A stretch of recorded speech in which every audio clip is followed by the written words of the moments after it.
Bueno, entonces hoy día vamos a hablar de un tema que a mí me gusta harto.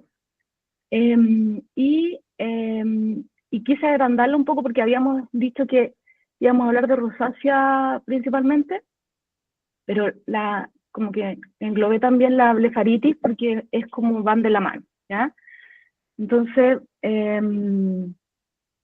bueno, vamos a comenzar. Vamos a partir primero por la blefaritis. La mayoría de la parte de la blefaritis nos guía por las guías de la Academia Americana de Oftalmología y, bueno, como ya todos sabemos, es la inflamación crónica del borde del párpado que habitualmente es bilateral y muchas veces está más exacerbado en un ojo o en un lado que más que en el otro, ¿ya? Es la causa más común de irritación ocular crónica y el manejo adecuado va a depender seguimiento de si el paciente sigue las instrucciones o no a lo que nosotros le vamos a solicitar. Entonces, siempre hay que diferenciar de una disfunción de las glándulas de meibomio, que lo vamos a ver más adelante, porque principalmente como que tiende como a empeorar o los síntomas son peores en las tardes, ¿ya? Los antibióticos tópicos y orales son usados con o sin la combinación de los esteroides, ¿ya? Pueden ser usados con o sin la combinación de esteroides, obviamente que con esteroides la desinflamación es mucho más rápido y mucho más efectivo. Entonces, en relación a la epidemiología, la prevalencia de la blefaritis va entre un 37 y un 47% de las consultas. Entonces, la disfunción de la glándula de meibomio es la causa más común de blefaritis. Está en todas las edades, aunque la media es más o menos los 50 años, es más frecuente en mujeres jóvenes, si es que la causa es estafilocócica, y en general como que hay una prevalencia como similar en hombres y mujeres, ¿ya? Los factores de riesgo, bueno, el ojo seco hace que disminuya la lisosima local y los niveles de inmunoglobulina.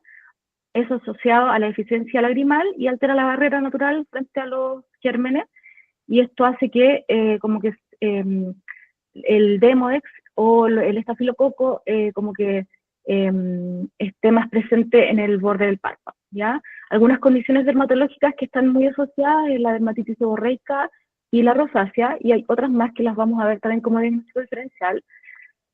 La demodicosis, que está presente en el 30% de las blefaritis crónicas, no la rosácea, el uso de isotretinoína,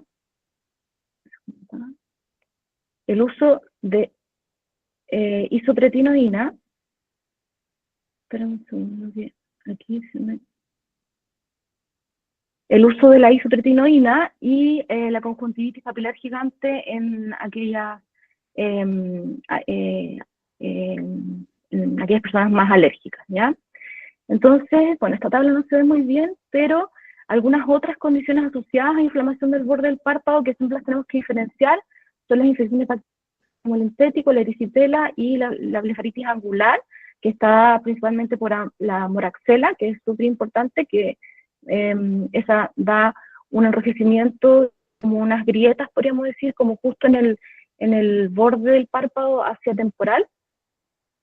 Infecciones virales como el herpes simple, el molusco, varicela zoster virus, papilomavirus y bactinia, ¿ya?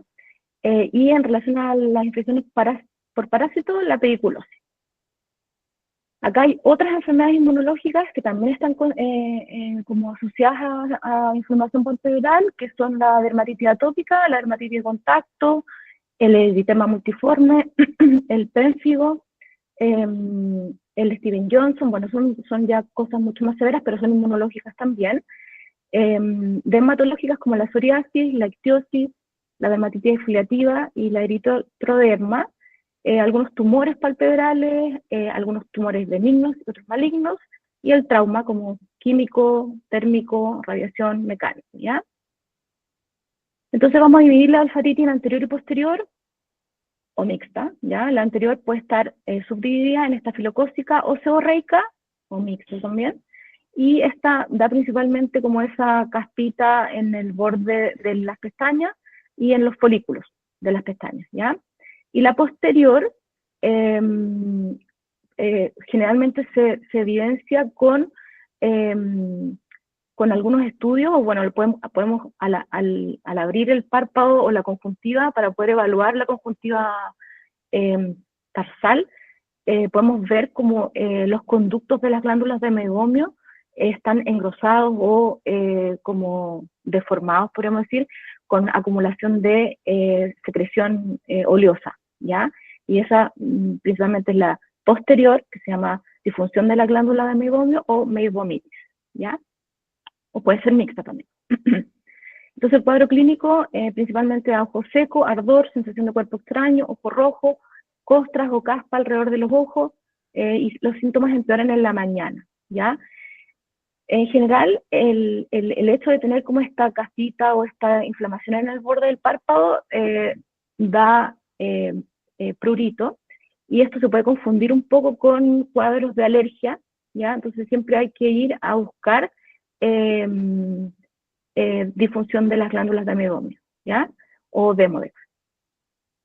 En el cuadro clínico, entonces, va a haber un enrojecimiento del borde del párpado, podríamos en algunos casos tener madarosis, poliosis, triquiasis, el borde del párpado que esté irregular, más que nada esto lo da como alteraciones anteriores de la misma blefaritis, congestión conjuntival, infiltrados marginales y erosiones epiteliales, también se pueden dar, ¿ya?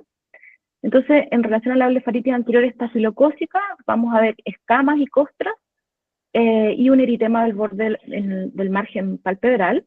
Va a haber la formación de collaretes justo en la base de las pestañas y en general sea con inflamaciones crónicas que tienen múltiples exacerbaciones en el tiempo, ¿ya? Entonces, los antígenos del estafilococo genera una cascada inflamatoria al unirse a los receptores bacterianos presentes en el epitelio corneal, ¿ya? Y esto genera defectos epiteliales periféricos y también podría generar neovascularización corneal que da como una inflamación justo en el borde de la córnea, como al nivel limbar, que lo vamos a ver en imágenes más adelante. Esas son las escamas o costras, y ahí también vemos la formación de los collaretes. Y la seborreica da escamas abundantes en el borde del párpado anterior y están asociadas principalmente a dermatitis seborreica de las cejas y del cuero cabelludo, ¿ya? La blefaritis posterior, entonces nos va a dar primero la evidencia de que hay telangiectasia en el borde del párpado, va a haber una secreción espumosa a lo largo del borde palpebral, va a estar taponado en las glándulas de meiomio con la misma secreción o con la misma caspa que genera. Va a haber una secreción turba y densa de color amarillento al comprimir las glándulas, y esto da la asociación al oxalación, que finalmente es la acumulación de secreción oleosa en las glándulas de meiomio. Al examen, entonces, siempre es muy importante ir a evaluar piel, párpados, pestañas y cejas para ir haciendo más o menos el diagnóstico diferencial. Y a la biomicroscopía siempre a buscar evaluar la conjuntiva vulvar y tarsal y córnea, ¿ya? Evaluar BUT, Firmer, NIBUT, que en realidad este vendría a ser como el que tomamos por el queratograph principalmente, y la meibomiografía, que es para evaluar principalmente las glándulas de meiomio. La detección de Demodex también es muy importante si estamos sospechando que esa es la causa de todo el problema, y si es que hay madarosis, siempre hay que ir a hacer biopsia en sospecha de que hubiese alguna lesión maligna, ¿ya? En relación al tratamiento, bueno, principalmente la higiene palpebral, masaje palpebral, calor local con compresas tibias o en realidad lo más caliente que se tolere. Finalmente esto, el calor lo que hace es como dilatar el poro, hacer que la grasa como que se transforme más oleosa, no tan sólida, y que dé como que la salida del aceite sea más fácil, podríamos decir, que sea mucho más fácil que está más condensado, ¿ya?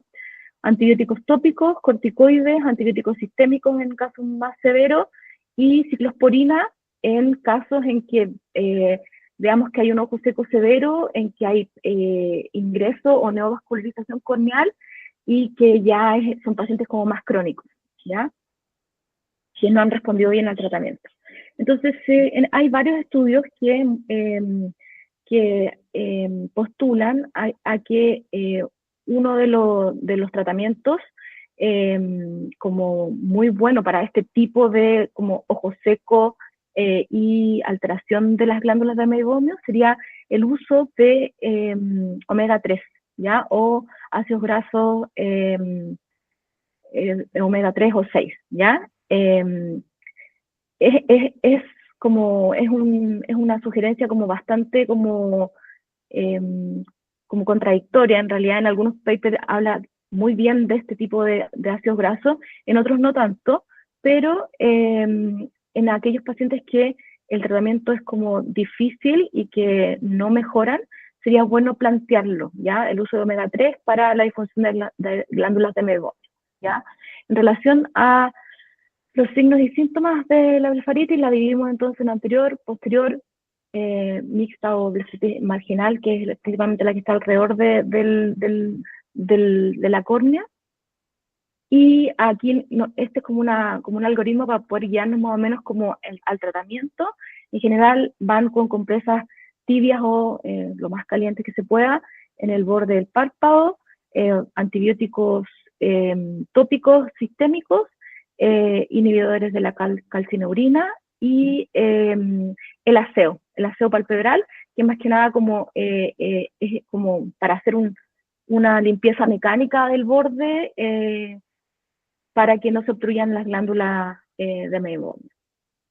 Entonces, puntos muy importantes, es una enfermedad muy importante a nivel, muy común a nivel ocular. La higiene palpebral sigue teniendo un rol muy importante en el manejo de los síntomas y el tratamiento. Los antibióticos orales y sistémicos son muy efectivos para principalmente disminuir como el efecto, hacen un efecto antiinflamatorio del borde del párpado y también tiene una actividad antibiótica, pero más que nada es como desinflamar, ¿ya?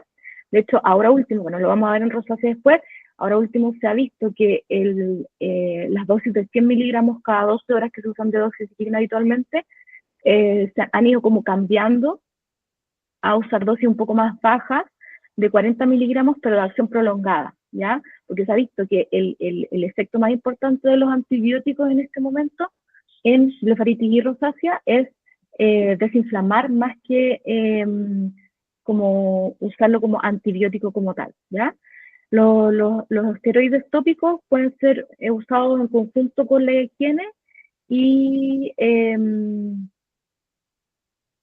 y eso, la suplementación dietética con omega 3 podría estar recomendada.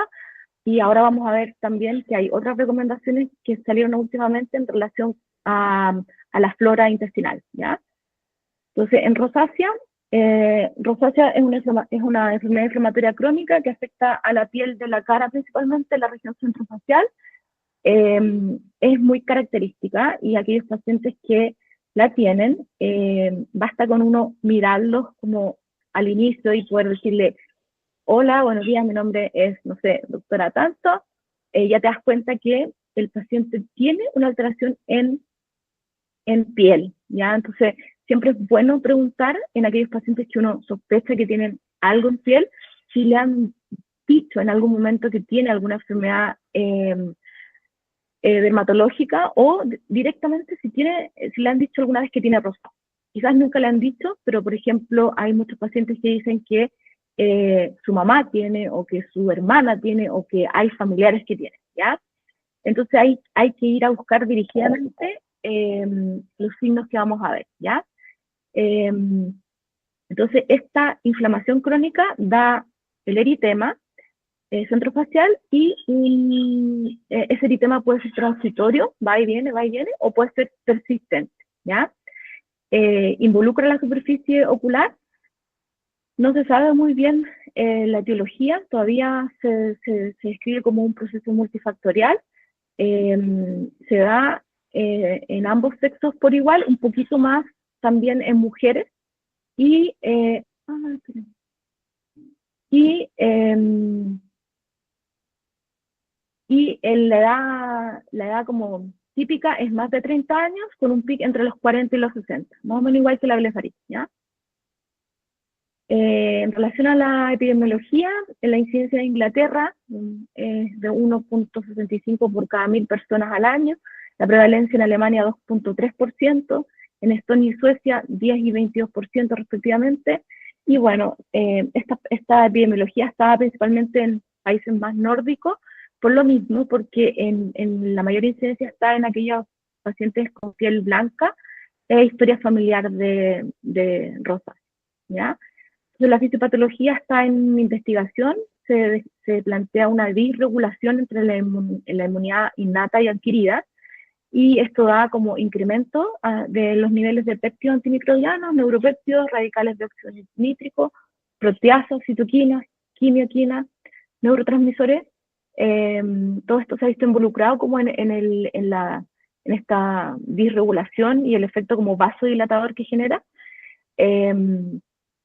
Se describe también una predisposición genética, aunque no está como todavía como encontrado, así como un gen que sea como el causante.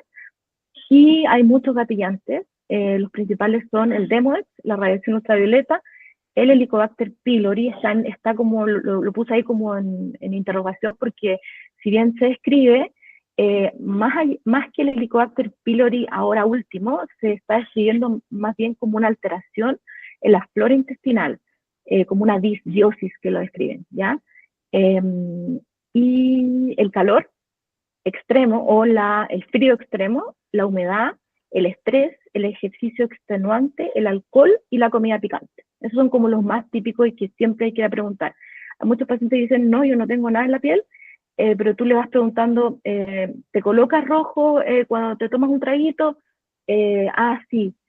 Cuando comes algo picante, ¿te pones rojo? Sí. Ya, esas son cosas claves que si bien el paciente te puede decir que no está diagnosticado, tú tienes que decirle, mira, tienes esto, te la inyectas en el borde del parto, tengo sospechas de que tienes tal cosa, y me gustaría que pongas atención a que cada vez que haces ejercicio, o estás estresado, o tomas café, o tomas alcohol, evalúa si en las mejillas te empieza una inflamación, te pones rojo, o empieza como síntomas oculares que no son los habituales.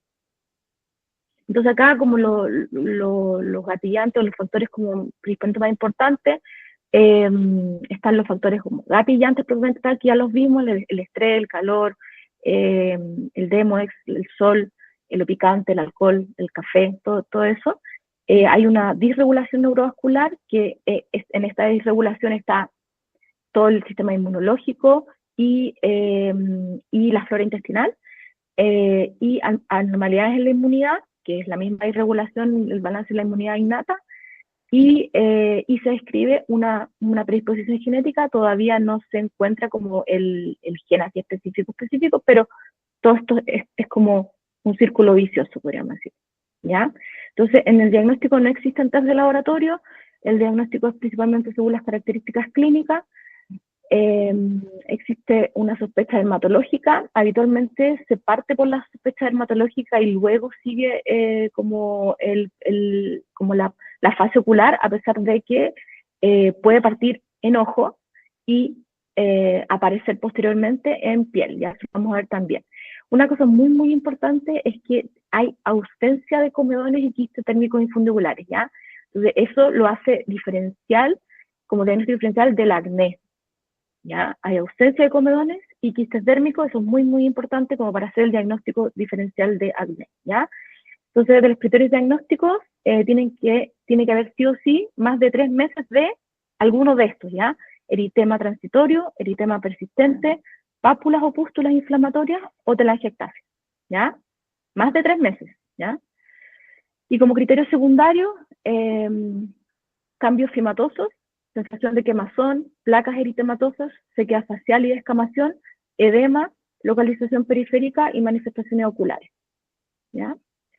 Entonces hay 4 subtipos descritos en este momento. Está el eritemato, la principal, que es la más común en realidad, la eritemato telangiectásica, que es el enrojecimiento malar principalmente, alrededor de la nariz. Solo enrojecimiento, ¿ya? Luego viene la inflamatoria papulopustular, que da granos y pústulas, como en la misma zona del enrojecimiento. La fimatosa, que compromete la nariz principalmente y da una inflamación de la nariz. Y la última y la que más nos compete a nosotros, que es la rosácea ocular, ¿ya? Entonces, en relación a la rosácea ocular, en la mayoría de los casos, ¿ya? A pesar de que hay algunas excepciones, es bilateral, ¿ya? O sea, en la mayoría de los casos es bilateral. Puede estar un ojo afectado más que el otro, pero en la mayoría de los casos sí o sí es como que hablamos de que están los dos ojos comprometidos. 85 pacientes con rosácea en piel, ¿ya? Presentan afectación ocular, esto es súper importante, ¿ya? Puede comenzar como afectación ocular, como les dije recién, sin síntomas ni signos dérmicos, o puede partir como en, en piel y luego hacer la rosácea ocular, ¿ya? Que es lo más común, ¿ya? Involucra párpados, conjuntiva, esclera, epiesclera y córnea, ¿ya? Y es muy común el edema periorbital, ¿ya? Entonces, los síntomas oculares más frecuentes son la sensación de cuerpo extraño, el dolor, la quemazón, fotofobia, prurito, lagrimeo y ojo rojo, ¿ya? En relación a la severidad, la podemos clasificar como leve, leve moderada o moderada severa. Esto es según el panel Rosco, ¿ya? Hay dos, como podríamos decir, guías como muy importantes de rosácea ocular. Una es el Rosco Panel, que se llama, lo pueden buscar así, abajo está la bibliografía, se los voy a dejar de todas maneras. Este fue un panel de expertos que se hizo el año 2016 y se ocupó como la como una forma que se llama protocolo Belli, que es que le preguntan a muchos expertos en relación a qué es lo que harían o qué es lo que piensan en relación a la clasificación, al diagnóstico, al tratamiento, y todos van opinando y finalmente se hace un consenso de como lo más importante. Solo panel de expertos, ¿ya? Entonces, en relación al leve, está blefaritis leve con telangiectasia en el borde del párpado. Si hay solo eso, se clasifica como leve. Leve moderada ya vendría a ser una blefaroconjuntivitis, o sea, leve más la conjuntivitis. Moderada severa, cuando hay blefaroqueratoconjuntivitis, y la severa, cuando hay escleroqueratitis o uveitis anterior secundaria a la blefaritis. ¿Ya? Y ahí les dejo bueno, les voy a dejar, si quieres se los mando después el paper, ¿ya?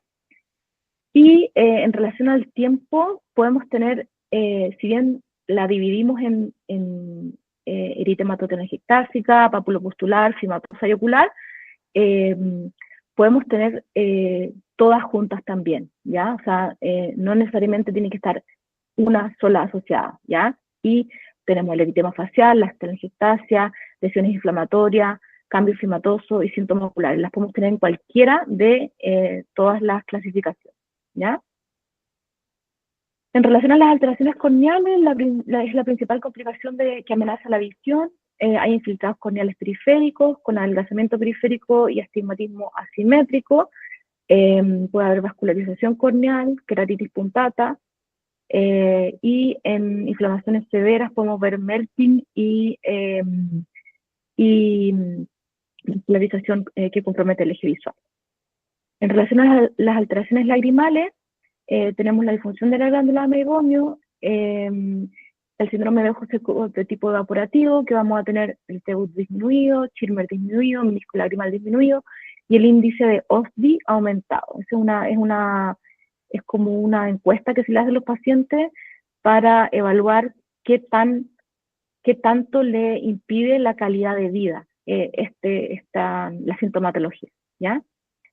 En relación a las alteraciones palpebrales, vamos a tener las telangiectasias y el eritema en el borde del párpado, blefaritis y chalación, lo más común por la obstrucción de las glándulas de Meibomian. En relación a las alteraciones de la conjuntiva, vamos a tener la hiperemia, 50% conjuntiva vulvar principalmente, puede haber una reacción papilar y folicular, y en casos severos puede haber simbléfaro, entropio, nitriquiasis. Granulomas también se pueden ver y conjuntivitis fliptenular. Algunos diagnósticos diferenciales, se los voy a dejar aquí, el acné, la dermatitis de contacto, la dermatitis seborreica, dermatomiositis, lupus eritematoso sistémico, y algunos síndromes como carcinoides, como sospecha de malignidad, el uso de corticosteroides, la brimonidina, la tiña, ¿ya? Bien, acá tenemos más imágenes y acá les hablo del Rosco Panel, que este fue el panel, este consenso que se hizo, fue el 2016, y este habla de que los principales pilares del tratamiento son la higiene palpebral, asociado a compresas tibias. La higiene palpebral idealmente debería ser con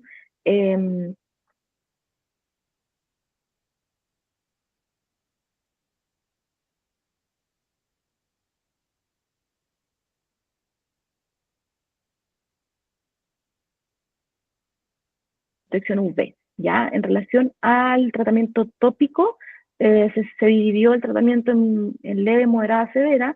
En el tópico, la leve tenemos la higiene palpebral nada más, y en la leve tenemos el tratamiento sistémico, suplementación dietaria con el omega 3 que habíamos hablado, y la doxiciclina de 40 miligramos de acción prolongada.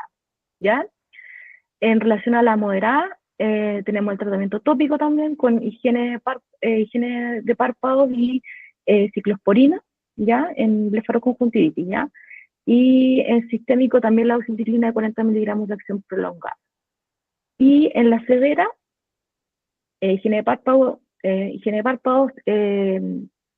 corticosteroides tópicos y doxiciclina de 40 miligramos de acción prolongada.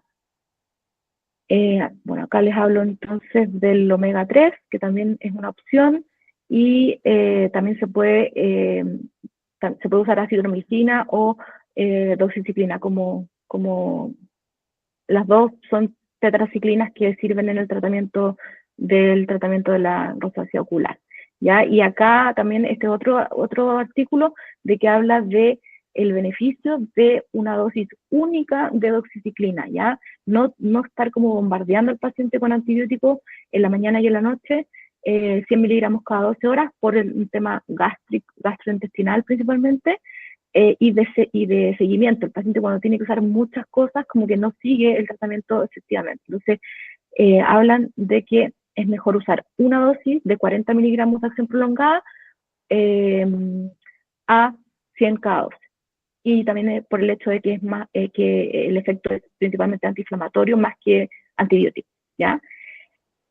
Bien, este es lo mismo, ¿ya? Y acá hablo de otra guía más que se hizo una actualización, podríamos decir. Esta es una guía alemana que se llama SK2, es una guía dermatológica que tiene un ítem, podríamos decir, de rosácea ocular, y es como la actualización al panel Rosco que habíamos hablado antes, y acá incluye el IPL, ¿ya? El IPL como una muy buena alternativa para aquellos pacientes con blefaritis, como alternativa de tratamiento. Se mantiene la doxiciclina en acción prolongada, se puede usar doxiciclina o acitromicina, pero se agrega el IPL, ¿ya? Y ahora último, esta es una revisión sistemática del 2020, no recuerdo si 2023 o 2024, habla del rol fundamental del Demodex y el eje gastrointestinal inmunológico como causa fundamental de las exacerbaciones de la rosácea, ¿ya? Entonces, en aquellos pacientes que tienen Helicobacter pylori, colon irritable, colitis ulcerosa, enfermedad de Crohn, entre otras, como que habría que ir a evaluar la flora intestinal, ¿ya? Y se sugiere la suplementación de flora intestinal diaria en episodios agudos de rosácea y para mantención por lo menos durante 6 meses, además del tratamiento del Helicobacter pylori y el uso del omega 3, ¿ya? Eso, eso es todo.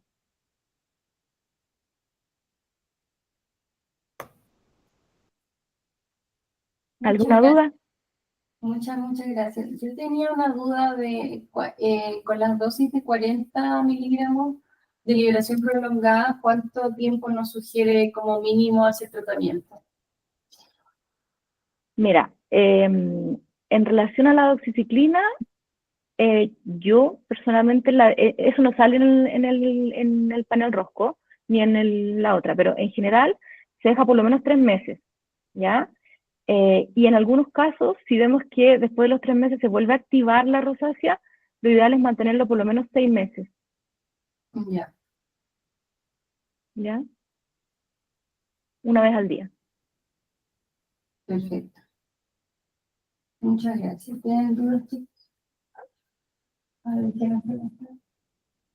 ¿No? ¿No? Eh, ¿Está bien? sí, no sé si alguien más de los que está viendo quiere preguntar algo.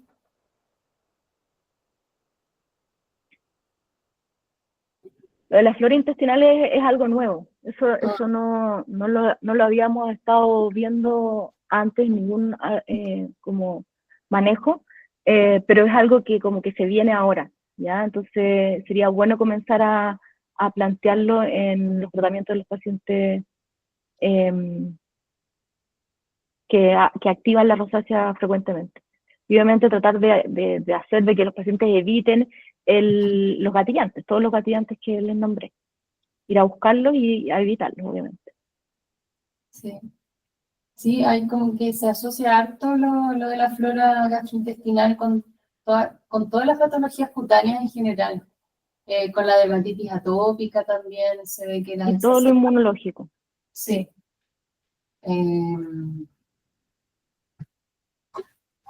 sí, no sé en realidad cuáles van a ser las guías ahora porque entre que hay varios alimentos que son inflamatorios, así como los picantes, ahora O que sea, está como... evitar todo eso y si te das cuenta, los antibióticos en dosis altas también generan una disregulación en la flora intestinal. Entonces, por eso que el uso de 40 miligramos de doxiciclina es mejor que el usar el 100 cada 12 en el tiempo, ¿me entiendes? Como el usar 100 miligramos cada 12 va a hacer que se genere una disbiosis y Y una disregulación de la flora intestinal mucho mayor. Entonces, es por eso que sí o sí, 40 miligramos y, y agregar esta flora intestinal sí o sí diaria. Lo otro que está en el último consenso en el S2K aparecía como para el manejo de la hiperemia, como el uso de brimonidina. No sé, la verdad es Ya, que ese está en, como en estudio, porque la brimonina también se ha visto que causa, como que gatilla, yo lo nombré también dentro como de los gatillantes, ¿ya? Una vasodilatación, ¿ya? Y el enrojecimiento. Entonces, sí, si bien lo describen, aparece como, no como norma, sino que como que podría darse o no. No está, no se usa habitualmente, por eso no hablé de la brimonina. sí, muy bien, muchas gracias. Aquí Disculpe, tengo una una... consulta, hola, doctor Johnson. Oye, una consulta, ¿qué dijiste la brimonidina que causa dilatación?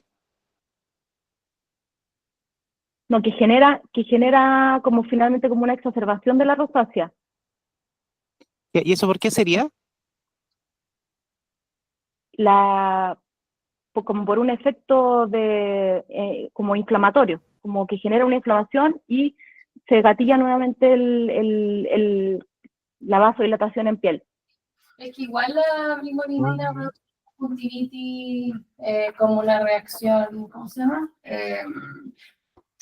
Como Pero conjuntivitis. es como una reacción como inflamatoria secundaria, como podríamos decir como alérgica, ¿ya? Sí, po. Sí, pues es que genera eso como iba, porque claro, es una de las cosas que a los pacientes con glaucoma les termina molestando después a largo plazo es la brimonina, por lo mismo, porque genera como alergia, es bien frecuente. Pero es que es como la reacción que genera inflama, o sea, como genera inflamación. Y es por eso que también puede generar como ser un gatillante de el cuadro agudo de la rosácea. Es por eso que está como en discusión si es que se usa como tratamiento, ¿me entiendes? Mm. Al contrario, gatillo. Yo tenía más que una duda puntual, preguntar sobre un caso de una paciente que iba en el hospital, como cuál sería su manejo para una paciente con una rosácea como igual severa, con adelgazamiento corneal y todo, pero que no le podíamos dar doxiciclina porque estaba con lactancia. Entonces como que nos entrampamos un poco de cómo frenarle el cuadro porque no respondía muy bien a las cosas tópicas. Entonces, ¿cuál sería su opción de tratamiento en esos casos? Oye, buena pregunta. Pero la acitromicina tópica se podría usar, ¿no? No sé si... O sea, hay gel de acitromicina, pero todas las doxiciclinas o las tetraciclinas están contraindicadas en el embarazo. Contra la lactancia, eso sí. Pero, ¿Estaba en lactancia? sí, pero igual no está recomendado tomar doxiciclina con lactancia por un tema dental del niño o algo así. Sí, o sea, pero Sí. todas las tetraciclinas generan alteraciones en la dentadura.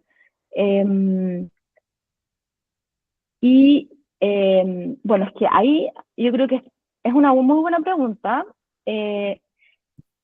Yo creo que habría que evaluar si con el manejo clásico de compresas, con champú, con lubricantes, con el manejo como habitual, como de medidas locales, andan bien y el manejo está bien, o si es que sigue con una exacerbación o sigue con una rosácea muy severa, evaluar la suspensión de la lactancia por un tiempo, usar como para poder bajar como la inflamación rápidamente y luego retomarla suspendiendo la doxiciclina.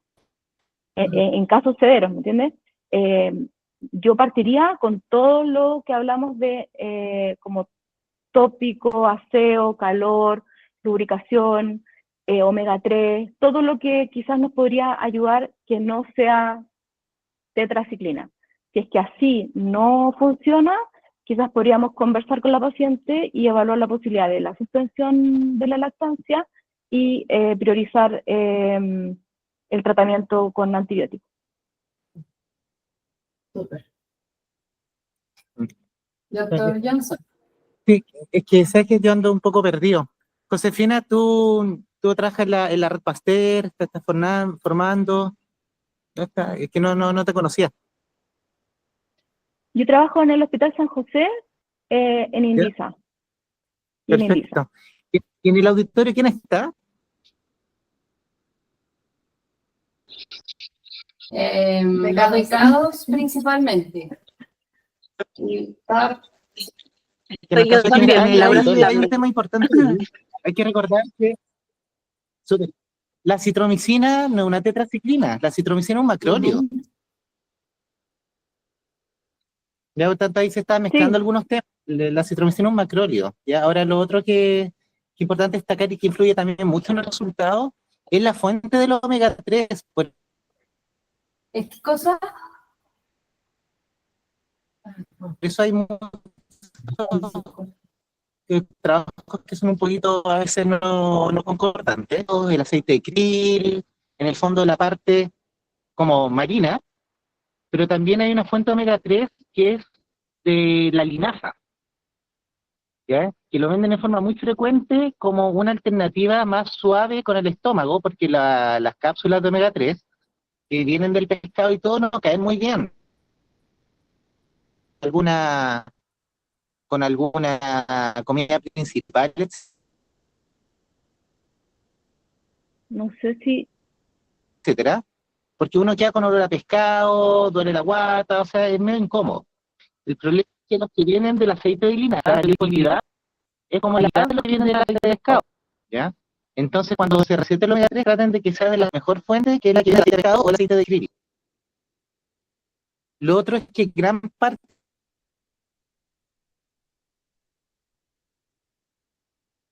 Demodex, ¿ya? Y tampoco se nombró mucho de que para el tratamiento del Demodex,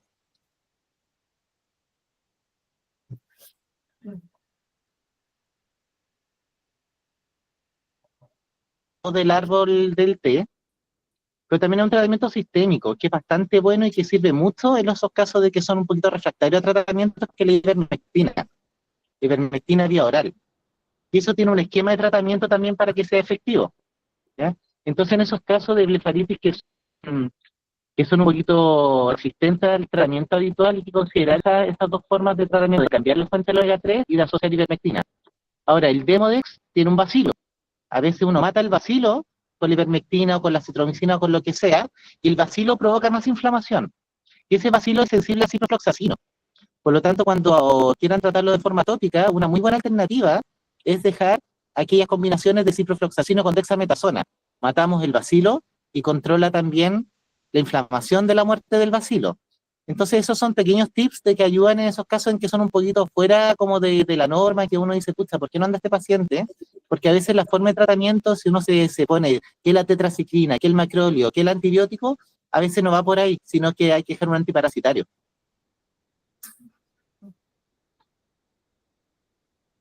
sí, el uso, por Eso era lo que ejemplo, quería como aportar. en piel de ivermectina ¿Sí? también anda muy bien.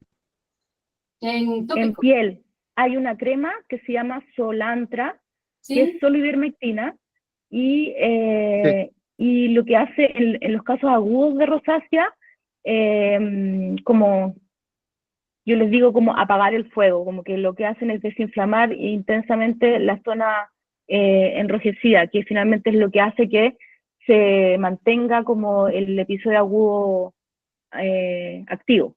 Claro, Sí, la ivermectina, por lo menos yo la uso tópica, no oral. claro. Sí, ahora me queda la duda si que estaba tratando de buscarlo, pero no sé, se me pegó el teléfono.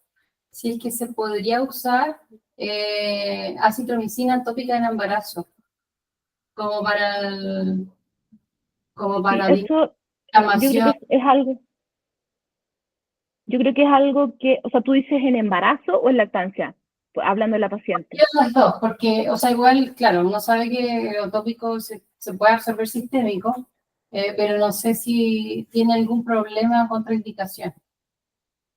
Porque como en uno de los papers que usted mostró, eran como alternativas, acitromicina tópica y doxiciclina.